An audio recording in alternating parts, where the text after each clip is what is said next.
pray with me? God, may the words of my mouth and the meditation in each heart be acceptable in your sight, for you are our strength and our Redeemer. Amen. What an interesting story in our gospel today. And I don't know about all the pods, but the pods that we had this week, we had some very interesting discussion around this story. So first of all, let me just give you a little background. In the Gospel of Luke, more than any other of the Gospels, we see the story of meals. Eating meals, all kinds of different places on the beach, whatever. And Luke saw the whole idea of coming together for a meal as symbolic of the society. You know, where you ate, who you ate with. In fact, Jesus was often criticized for eating with the wrong people. So in this story, a couple of interesting things. First of all, a leader of the Pharisees invites Jesus to come to the Sabbath meal, to Shabbat. This was a regular meal they had right before Passover started, and so they had this meal together. Now, I know for many of us, the Pharisees have gotten kind of a bad rap because some of the Pharisees were very, very much against Jesus. But I want to tell you about Pharisees for just a moment. It was the Pharisees who warned Jesus, they're out to get you. Be careful of what you say and what you do. It was the Pharisees that were there with him. It was the Pharisee who came late at night to talk to Jesus. And here we have a Pharisee inviting Jesus to supper. What is the significance of this, do you think? This whole idea of inviting Jesus to be a part of this meal that included only the very best of the community of faith.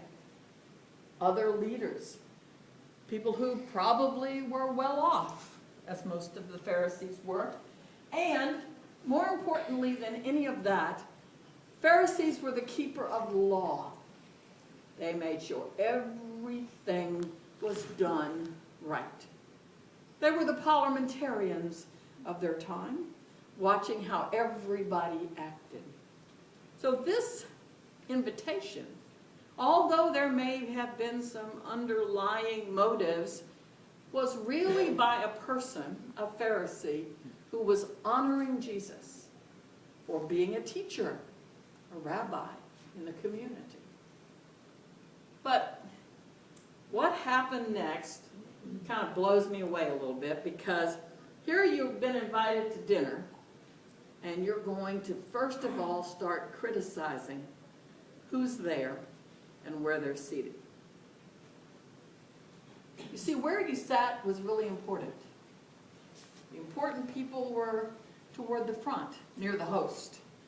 The important people were there to be shown to be important. And so where you sat said a lot about who you were.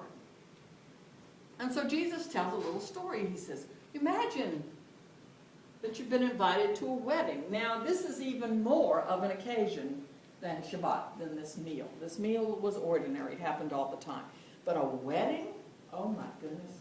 This was an affair. It went on for days, first of all, days. And when you were invited to the wedding feast, first of all, if you weren't there on time, the doors were closed. It's like either you make it there on time or you're out. And everybody had an assigned seat.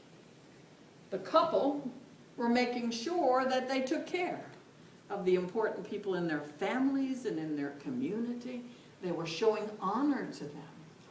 And so at a wedding feast, you had to particularly be careful about where you sat. So Jesus tells this story about you don't want to sit in the best place in case somebody else comes who's more important than you, and you get moved back because there were no nameplates at the table. You just had to sit where you were going to sit. And then, and this is the amazing part to me, he tells this story, and I'm sure everybody at the table is going, well, am I in the wrong seat? Did I do something wrong that I don't even know about? And then Jesus turns to the host, the person that invited him. And what he says next, I think, speaks to us today in a very particular way. Do you have friends who expect if you invite them somewhere, they have to invite you back? If they invite you to dinner, you have to invite them. Some of this reciprocal kind of thing. You have people like that? Elizabeth and I have good friends. One of the couple has since died, but we were so afraid to do things with them because if they invited us somewhere, or if we invited them somewhere, there had to be the back and forth. We could do nothing for them that they didn't feel like they had to do something in return. It was really hard to deal with all this stuff. And maybe today there is this need to give back. Like, you do something for me, I'll do something for you. And not that that's wrong, but that can't be why you do it. And so Jesus is saying to them, don't invite the people you expect are going to be able to invite you back, because that's just normal. Invite the people that you know can't invite you back. Invite the people that you know can't repay you for what you've done. And Jesus says you'll receive your reward, the reward of the righteous. So what is that saying for us today? The table that you see in the picture was set up right here in this sanctuary. It was when the St. Augustine Interfaith Community met. Excuse me. And they sat at a long table. In fact, the Interfaith Community is going to try to do a Thanksgiving thing with this long table. And when I saw the picture of this, I thought, this is kind of what we're talking about. If you look at that table, there's no head table of the table. Everybody's just on one side or another. And no seats were assigned. You sat where you wanted to sit. And everybody had a place. Everybody had a place. So I want to talk to you about our place. What is our place? What is the place we're supposed to be, not the place we want to be? What is the place we should be, not the place that we dare not go? You see, this is where we, and I include myself, we want to be in a place where we're comfortable, right? Yeah, really? With people like us, people that know us, people that if they don't know us, they're not, not someone who's going to be mean to us. We try to find a place where we're comfortable. And there's nothing wrong with that.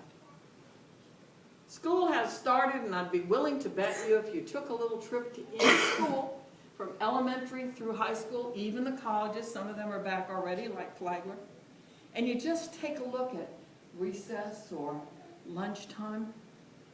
If there are no assigned seats, you will see people sitting with people they want to sit with. Sitting with friends. In fact, the younger kids now are developing, even in this first few days of school, they have their best friends, their besties, their BFFs, and they want to be with them always. Until they get mad at them, and you know how that goes. Anyway, but everybody wants to be in a place where they're comfortable. And there's nothing wrong with that. But where is our place? Our place as a community of faith. Our place as Christians in this world. Well, we're no different. We want to be in a place that's comfortable. I can't help but believe that's why we have so many different communities of faith. Even though our beliefs may be very similar, there's all this stuff that we want to have that makes us comfortable. Whether it's the songs we sing, or the creeds we recite, whether it's the way we worship, the way we baptize, the way we have communion, people want to be in a place that's comfortable for them. And there's nothing wrong with that. In fact, when we come together for worship, we should be comfortable. But every once in a while, we need to be challenged. But I'm not talking about this time we spend together on Sunday mornings or the times we spend in Bible study during the week. I'm talking to you about the other times. Where is our place in the other times? We had a wonderful discussion in our Bible study group in our pod up in Jacksonville. And we talked about something, and I'm going to give credit where credit is due. It came from Giselle. You know, we've been talking in this church about reaching out to certain groups. To younger people, for instance. To men, for instance. And she said, but why do we need to wait for them to come to us? Shouldn't we be going where they are? Isn't that our place? So when we were on the campus of Flagler, we were in their place, not ours. And we were able to talk to them and listen to them. It was fascinating to me. So I have to tell you, lots and lots of different faith communities were there. And as we arrived, Elizabeth went and was, getting a table for us. And she chose to be next to the table occupied by the pagans. She chose that as our place. And at one point someone said to her, why did you choose to be here? And she said, I knew we were fine with them. And I was afraid of who else might be by them. You see, our place in the community is to be the people who don't mind being next to the pagans, who don't mind being next to the Catholics.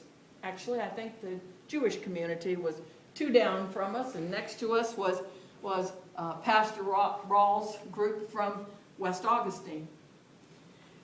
And I looked around and I thought, this is where we need to be. And so I said to the young woman who represents Club Unity, I said, whatever you need us to do, we'll come to you and we'll do it. And that, for me, kind of cemented in my mind, at least, what we need to be doing and where our place needs to be. I've said to, I don't even know how many people, our land is available. You know, the Boy Scouts have used our property. Others have used our property. And I love when they come to our place. But we can't do God's work in our place as well as we can do it in a place where no one wants to be. And here's the challenge today. How many of us don't go to the places where we're not comfortable? Don't talk to the people that aren't like us. Don't step out in faith and take a risk to move out of our comfort zone and to move into a place where we can be the witnesses of God's inclusive love. I firmly believe that if people just see us in places and they'll put together, believe me, they'll put together who we are and where our church is pretty fast, right? At the food pantry, Lynn. They know who we are. They know who we are. And the point is we're doing work out there. We're doing work with the homeless. We're helping the people at the food pantry. We're doing the kinds of things that I believe we should be doing, and we're not doing it here. And that's all right. You see, this is what finding your place is all about. Finding a place where you're not comfortable, where you feel very uncomfortable, where you worry and maybe watch your back from time to time.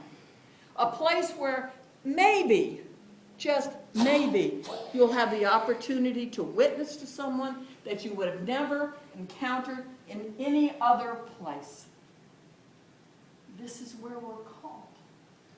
To step out of our comfort zone, to take our place in the community. I wonder sometimes how much of this we're really doing.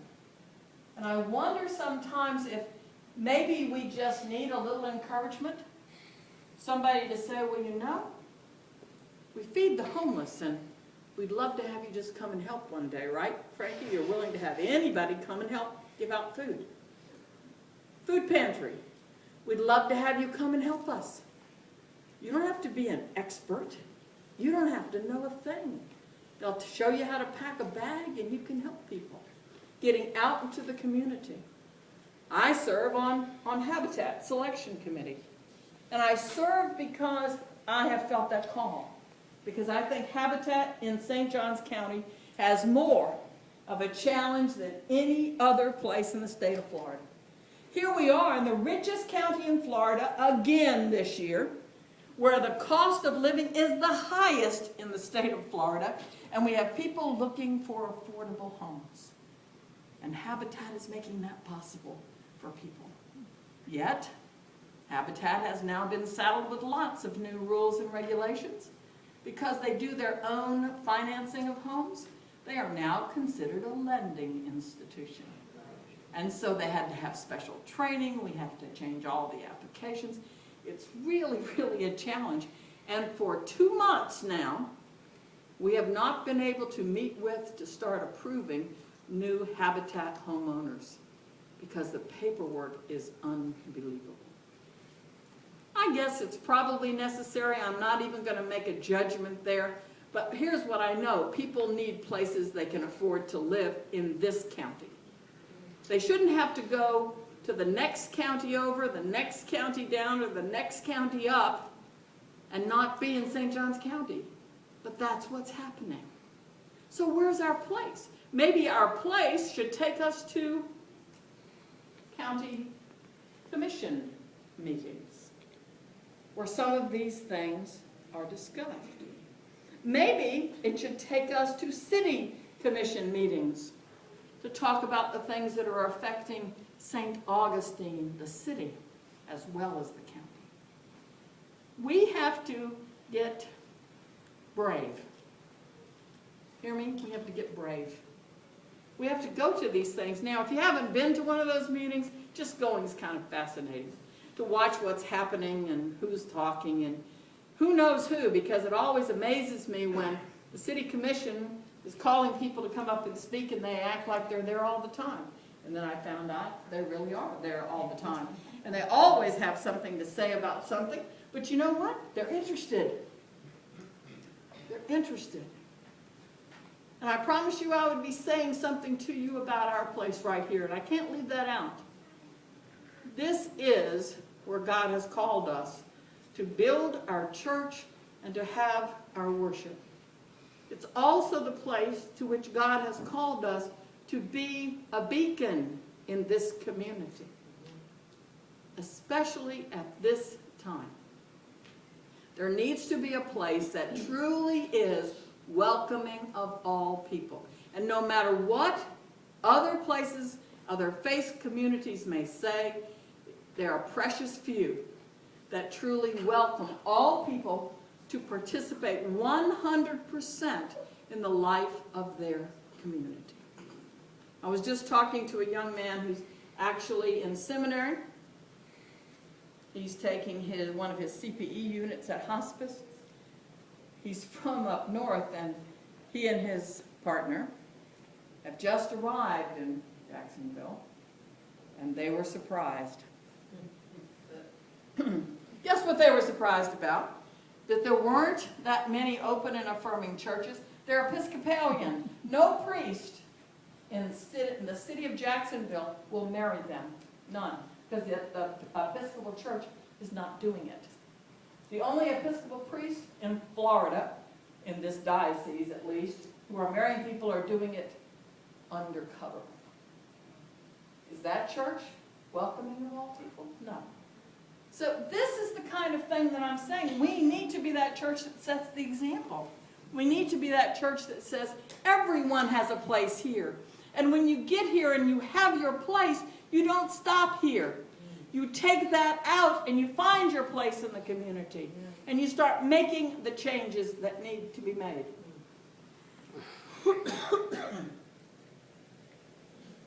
I don't know how many of you look in your bulletins at the weekly giving. And I just feel like I have to say something. I've been watching for the last few weeks the giving be very low. And I know some people are gone, but I know school's back now. Everybody's here. I know some people might be nervous about the fact that I'm retiring and the interim is coming. But let me say this to you. Don't let anything get in the way of supporting the ministry we have here. The ministry is not about me. The ministry we've been called to, we have all been called to, and you need to hear that. Yes, I do some things, but I don't do a single thing you can't do except probably marry people. You probably have to be a notary to do that. But there were so many things that we're called to in this community, and everyone needs to step up. Now, I know there are people who often express their concerns through their giving, and that certainly is your right. But your concerns need to go past who you like or don't like or what you think should be happening or not happening, because the most important thing is that we are all here to serve God. That's what we've been called to do. We're all here to serve God.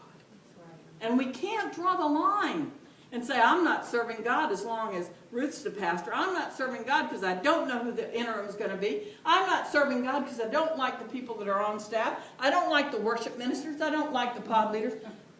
Well, you know what? Chances are you're never going to like everybody. I'm just telling you the truth.